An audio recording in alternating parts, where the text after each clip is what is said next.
स्वागत है जी आप सभी का हमारे एक और नए वीडियो में। राम राम जी सभी किसान भाइयों को।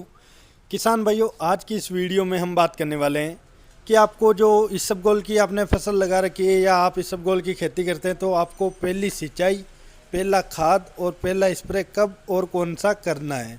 जी हाँ किसान भाइयों, वीडियो में जानेंगे कि आपको पहली सिंचाई, पहला खाद और पहला स्प्रे कौन सा कब करना है। तो चलिए वीडियो को शुरू करते हैं। और आपने अभी तक हमारे चैनल फार्मर प्रोफाइल इंडिया को सब्सक्राइब नहीं किया है तो इसे सब्सक्राइब जरूर करें। खेती से जुड़ी जानकारी और जितनी सही और सटीक जानकारी हो सके हम आपके लिए लाते रहते हैं। तो किसान भाइयों, चैनल को सब्सक्राइब जरूर करें। तो चलिए किसान भाइयों, सबसे पहले बात कर लेते हैं कि हमें पहली सिंचाई इसबगोल में कब करनी है। तो देखिए किसान भाइयों, जब आपकी इसबगोल की फसल 15 से 20 दिनों के लगभग हो जाए तब आपको उसमें पहली सिंचाई करनी है। और पहली सिंचाई आपको ठीक ठाक सिंचाई उसकी करनी है, यानी मीडियम सिंचाई आपको करनी है। ऐसा भी ना हो कि आप फुल भर भर कर आप पिलाई कर दे या फिर हल्की पिलाई कर दे। आपको मीडियम पिलाई उसकी करनी है या फिर मीडियम सिंचाई उसकी करनी है। इसके बाद किसान भाइयों हम बात कर लेते हैं कि हमें पहला खाद अपनी जो इसबगोल की फसल है उसमें कौन सा और किस समय डालना है। तो देखिए किसान भाइयों, जब आप पहली सिंचाई करें उस समय आपको पहला खाद उसमें डालना है। पहले खाद में आपको लेना है, सबसे पहले तो किसान भाइयों आप माइकोराइजा का उपयोग इसबगोल की फसल में ज़रूर करें, क्योंकि जो इसबगोल की फसल है उसमें जड़ों का विकास ज़्यादा नहीं होता है। इसकी जड़ें कम गहराई में और जो अपना फैलाव है वो भी कम एरिया में यानी सीमित एरिया में करती है, जो कि बहुत कम एरिया कवर करती है। तो जिससे होता है कि वो ज़मीन से ज़्यादा पोषक तत्व नहीं उठा पाता है, पौधा उन्हें ज़्यादा ग्रहण नहीं कर पाता है।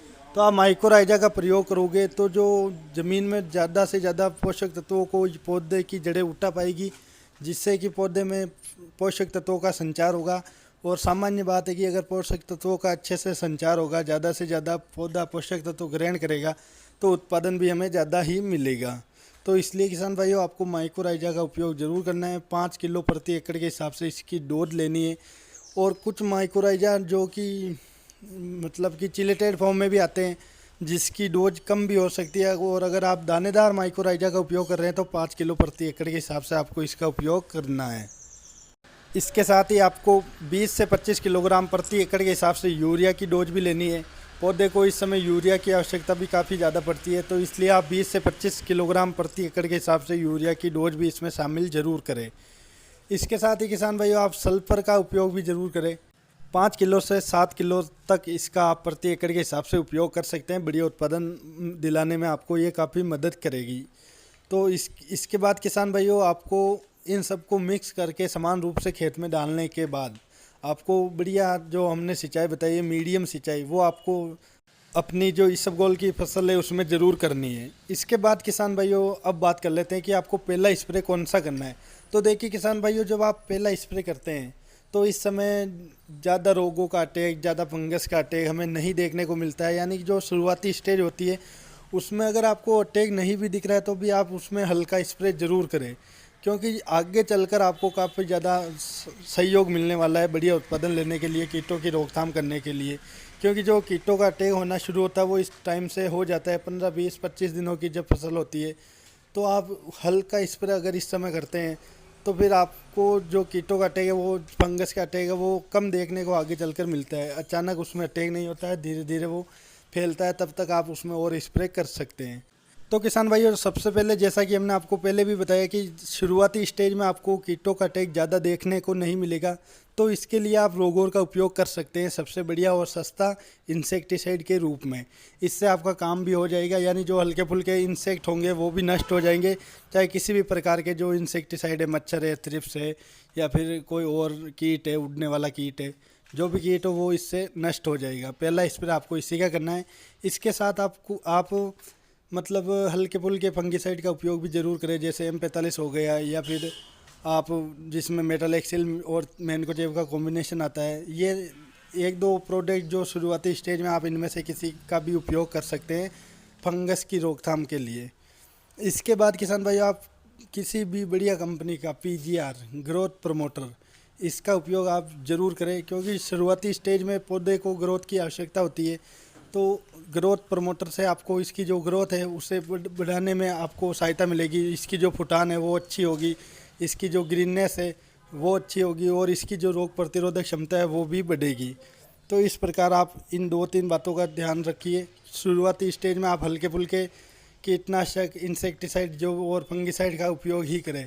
ज़्यादा हेवी इंसेक्टिसाइड और फंगिसाइड का उपयोग करने की आपको आवश्यकता नहीं पड़ती है शुरुआती स्टेज में, यानी कि 20 से 25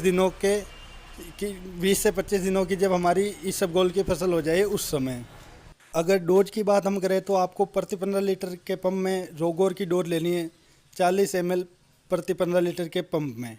और जो M45 या आप मेटालेक्सिल में एनकोजेब का कॉम्बिनेशन वाला अगर प्रोडक्ट ले रहे हैं या M45 ले रहे हैं, तो अगर आप M45 ले रहे हैं तो M45 का उपयोग आप करना है प्रति 15 लीटर के पंप में आपको इसकी डोज लेनी है। वो भी आपको 40 ग्राम के लगभग, इसकी जो 15 लीटर का पंप है, पानी का पंप है, उसमें आपको इसकी 40 ग्राम के हिसाब से इसकी डोज लेनी है। और यदि आप मेटालेक्सिल और मेनकोजेब के कॉम्बिनेशन वाले प्रोडक्ट का उपयोग कर रहे हैं तो इसकी डोज आपको लेनी है 25 ग्राम प्रति 15 लीटर के पंप में। और इसके अलावा अगर आप इसके साथ कोई ग्रोथ प्रमोटर का प्रयोग भी कर रहे हैं तो आप ग्रोथ प्रमोटर की जो डोज है वो अलग अलग होती है, अलग अलग कंपनी की, अलग अलग प्रोडक्ट की अलग अलग डोज होती है। तो आप जिस भी प्रोडक्ट या जिस भी कंपनी के प्रोडक्ट का उपयोग कर रहे हैं तो आप मतलब कि जिस समय उसे ख़रीद रहे हैं मार्केट से, उस समय जहाँ से ले रहे हैं उससे उसकी डोज कंफर्म एक बार ज़रूर कर लेवे। तो देखिए किसान भाइयों, जो भी जानकारी हम आपके साथ शेयर करते हैं वीडियो के माध्यम से, वो हम अनुभव के आधार पर ही आपके साथ शेयर करते हैं। ऐसा नहीं है कि हम आपको मतलब कि कुछ भी बता रहे हैं, ये भी डाल दो, इसका स्प्रे करना चाहिए, इसका करना चाहिए, ऐसा भी नहीं बताते आपको। मतलब कम खर्चे में आप जितनी बढ़िया आप पैदावार ले सके, हमारी कोशिश यही रहती है कि किसान भाई जितने कम खर्चे में जितनी बढ़िया पैदावार ले सके वही जानकारी आपके साथ शेयर करते हैं वीडियो के माध्यम से। और यदि आपने अभी तक हमारे चैनल को सब्सक्राइब नहीं किया है तो इसे सब्सक्राइब ज़रूर करें। खेती से जुड़ी जानकारी रोज़ाना हम आपको हमारे चैनल पर वीडियो के माध्यम से देते रहते हैं। तो चलिए किसान भाइयों, मिलते हैं किसी नए वीडियो में नई जानकारी के साथ। तब तक के लिए जय जवान जय किसान।